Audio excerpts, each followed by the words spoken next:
성도 여러분 안녕하십니까? 2022년 5월 25일 수요 새벽 말씀 함께 나누겠습니다.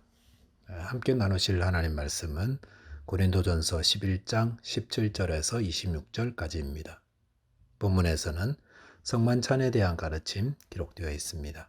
본문을 통해 교회 안에서 서로 사랑으로 배려해야 한다는 것과 성만찬의 의미를 바로 배워 주님을 따르는 자 되어야 함에 대한 말씀 함께 묵상하겠습니다. 첫째 묵상할 내용은 우리 교회 공동체 안에서 서로 사랑해야 한다라는 겁니다. 본문 17절에 보시면 내가 명하는 이 일에 너희를 칭찬하지 아니하나니 이는 너희의 모임이 유익이 못되고 도리어 해로움이라 라고 하였습니다. 여기서 바울은 고린도 교회가 유익이 못되고 도리어 해롭다라고 하였습니다. 교회 모임이 해로운 모임이라는 말씀, 얼마나 정신이 번쩍 드는 말씀입니까? 교회 공동체는 성도들을 구원의 길로 인도하는 유익한 곳인데 주님의 가르침을 따르지 않는 교회는 해로운 곳이 됩니다. 본문 18절에 보시면 먼저 너희가 교회에 모일 때에 너희 중에 분쟁이 있다 함을 듣고 어느 정도 믿거니와 라고 하였습니다. 여기서 고린도 교회는 예배를 위해 모일 때에 그 안에 분쟁이 있다고 하였습니다. 모였는데 분쟁하는 모습. 그것은 마치 밀가루 반죽을 모으려고 여기저기 흩어져 있는 밀가루 조각들을 모았는데 아무리 뭉치려고 모으고 모아도 흩어지고 마는 그런 모습과 닮았습니다. 이런 반죽으로 무엇을 할 수 있겠습니까? 이것이 바로 분쟁하는 교회의 모습입니다. 교회 안에 분쟁이 있으면 아무것도 할 수 없습니다. 그리고 그런 교회는 유익을 끼치기보다 해를 끼치는 교회가 됩니다. 교회 안에 성도들이 하나가 되는 것 참 중요합니다. 우리는 이를 위해 기도하고 힘써야 합니다. 본문 20절 21절에 보시면 그런 정도이가 함께 모여서 주의 만찬을 먹을 수 없으니 이는 먹을 때에 각각 자기의 만찬을 먼저 갖다 먹으므로 어떤 사람은 시장하고 어떤 사람은 취함이라 라고 하였습니다. 여기 보시면 고린도 교회 안에 있는 분쟁이 무엇인지를 말씀하고 있습니다. 그것은 주의 만찬, 즉 성만찬과 관련되어 있었습니다. 초대교회 성도들은 매주 성만찬을 했는데 이를 위해서 각 가정에서 음식을 가져와 나누어 먹는 애찬도 함께 하였습니다. 그런데 부유한 사람들은 모임 시간에 미리 와서 그 음식들을 배부르게 먹고 취하기까지 하고 가난한 성도들은 여기저기 일하다가 늦게 와서 먹는데 문제는 먼저 와 먹는 부자들이 늦게 와 먹는 가난한 사람들의 음식을 남겨두지 않는 경우가 허다했다는 것입니다. 그러다 보니 교회 안에 부자와 가난한 자 간에 분쟁이 생겨날 수밖에 없었다는 것입니다. 아마 먼저 와서 먹는 사람들은 나름 변명이 있었을 것입니다. 그 음식 우리가 거의 다 가져온 건데 그리고 시간 늦게 온 사람들은 할 수 없다고 이렇게 말할 수 있을 것입니다. 하지만 이 분쟁이 왜 일어나는 겁니까? 늦게 오는 사람들, 먹지 못하는 사람들을 배려하고 염려해주는 그 마음의 부족, 즉 사랑의 결핍이었다는 것입니다. 교회는 사랑의 공동체인데 내 건 내 거, 너 건 너 거 이런 세상의 가치관과 논리가 교회 안에 팽배하면은 교회 안에 분쟁이 생기고 그런 교회는 해를 끼치는 무익한 교회가 되는 것입니다. 요한계시록 5장에 보시면 교회의 주인 되신 예수님이 에베소 교회를 향해 그들이 처음 사랑을 잃어버렸다고 책망하시면서 그 처음 사랑 회복하지 않으면 교회의 촛대를 그 자리에서 옮기신다. 즉 교회의 문을 닫겠다고 하셨습니다. 왜 주님께서 교회의 문을 닫으시겠습니까? 그것은 주님을 향한 사랑, 이웃을 향한 사랑을 잃어버리고 세상의 가치관이 지배하는 교회가 될 때에 그런 교회는 해를 끼치는 곳이 되기에 주님이 교회의 문을 닫으시는 것입니다. 우리 교회가 주님 기뻐하는 교회가 되기 위해 다른 사람의 배고픔을 볼 수 있어야 합니다. 이렇게 서로를 사랑하며 배려함으로 이 안의 성도들이 유익을 얻는 주님이 기뻐하는 교회 되시기 바라겠습니다. 두 번째 묵상할 내용은 성만찬의 의미를 바로알아 주님을 따르는 자 되어야 하겠다는 것입니다. 본문 23절 이하에서 바울은 고린도 교인들이 잘못 행하고 있었던 성만찬의 의미를 다시금 가르치고 있습니다. 23절에 보시면 내가 너희에게 전한 것은 주께 받은 것이니 곧 주 예수께서 잡히시던 밤에 떡을 가지사라고 하였습니다. 바울은 이 성만찬의 의식을 예수님께 받은 것이라 하였습니다.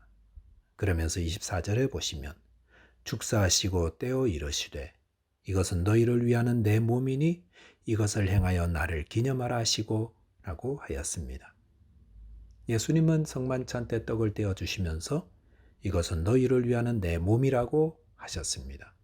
어떤 성경에서는 이것은 너희를 위하여 찢기는 내 몸이니라고 번역하였습니다.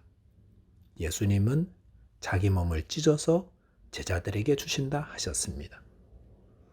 예수님 말씀하신 성만찬의 의식에서 떡을 뗀다는 것은 예수님의 몸을 찢는 행위를 의미합니다. 왜 예수님이 자기 몸을 찢으셨습니까? 제자들과 우리를 살리기 위해서였습니다. 그 말은 우리를 살리기 위해 예수님이 자기 몸을 찢어주셨다는 것입니다. 신장 기능이 다 망가져서 곧 죽게 될 사람에게 누군가 자기 신장을 떼어주어 살았다면 그 살아난 사람은 어떻게 살아야겠습니까? 내가 이 큰 사랑을 받았으니 나도 그렇게 사랑하고 나누어 주어야겠다. 이렇게 결단하며 살지 않겠습니까? 또한 25절에 보시면 19회 또한 그와 같이 잔을 가지시고 이르시되 이 잔은 내 피로 세운 새 언약이니 이것을 행하여 마실 때마다 나를 기념하라 하셨으니라고 하였습니다. 19회 예수님은 잔을 가지시고 나누어 주시며 이 잔은 내 피로 세운 새 언약이니라고 하였습니다. 예수님은 우리를 위해 새로운 언약을 세우셨습니다. 그 언약이란 예수님이 모든 사람의 죄를 대신하여 피 흘려 죽으시고 그 예수님의 죽음을 나를 위한 것임을 믿고 받는 자에게 죄의 책임을 묻지 않고 용서하신다는 언약입니다. 그 언약을 예수님은 어떻게 세우셨습니까? 피로 세웠다고 했습니다. 그것은 손가락에 피를 흘려 도장 찍는 그런 것이 아니라 죽음을 통해 세운 언약이라는 것입니다. 예수님은 우리 죄인들의 죄를 용서하시고 생명을 주시기 위해 자기 생명을 주셨습니다. 우리가 생명을 얻게 된 것은 장기 기준을 넘어서 예수님의 생명과 맞바꾼 결과였습니다. 그러므로 이 예수님의 성만찬을 어떻게 참석해야 하겠습니까? 먼저 온 사람 먹고 늦게 온 사람은 할 수 없어라고 이기적이고 욕심을 부리는 것이 아니라 나도 사랑하고 희생하며 살아야지 결단하며 작은 예수로 살지 않겠습니까?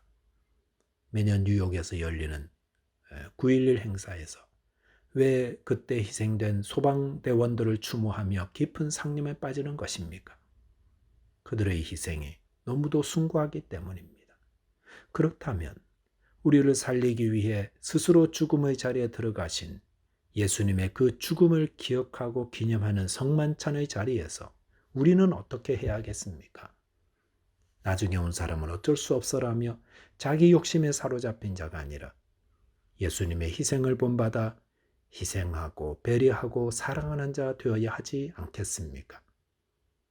본문 26절에 보시면 너희가 이 떡을 먹으며 이 잔을 마실 때마다 주의 죽으심을 그가 오실 때까지 전하는 것이니라라고 하였습니다. 바울은 성만찬의 떡과 잔을 마실 때마다 주님의 죽으심을 기억하고 그것을 전하는 자 되라 가르침입니다. 주님의 죽으심을 기억한다면 어찌 형제를 위해 희생하고 사랑하지 않을 수 있겠습니까? 주님의 죽으심을 기억한다면 그 사랑과 그 은혜를 어찌 전하지 않을 수 있겠습니까? 나는 그분 때문에 살았습니다. 나는 그분이 나를 위해 희생하셔서 내가 살았습니다. 그렇게 말하며 사는 자가 어찌 자기 욕심과 이심에 사로잡힌 자로 살겠습니까? 말씀을 정리하겠습니다. 성도는 교회의 공동체 안에서 서로를 배려하며 사랑하는 유익한 모임을 만들어 가야 합니다. 또한 우리를 살리기 위해 자기 몸을 찢으시고 또 자기 생명을 내어주신 예수님의 죽음의 의미를 성만찬을 통해 바로하라. 우리도 주님을 본받는 자 되어야 하겠습니다. 기도하겠습니다. 하나님 아버지, 감사합니다. 주님의 이름으로 모인 저희들, 서로를 사랑하며 배려하는 유익한 공동체 되게 하여 주옵소서. 또한 주님의 죽으심을 본받아 우리도 서로를 위해 사랑하고 희생하는 자 되게 하여 주옵소서. 예수 그리스도 이름으로 기도하옵나이다. 아멘. 오늘도 주 안에서 승리하는 하루 되시기 바라겠습니다. 감사합니다.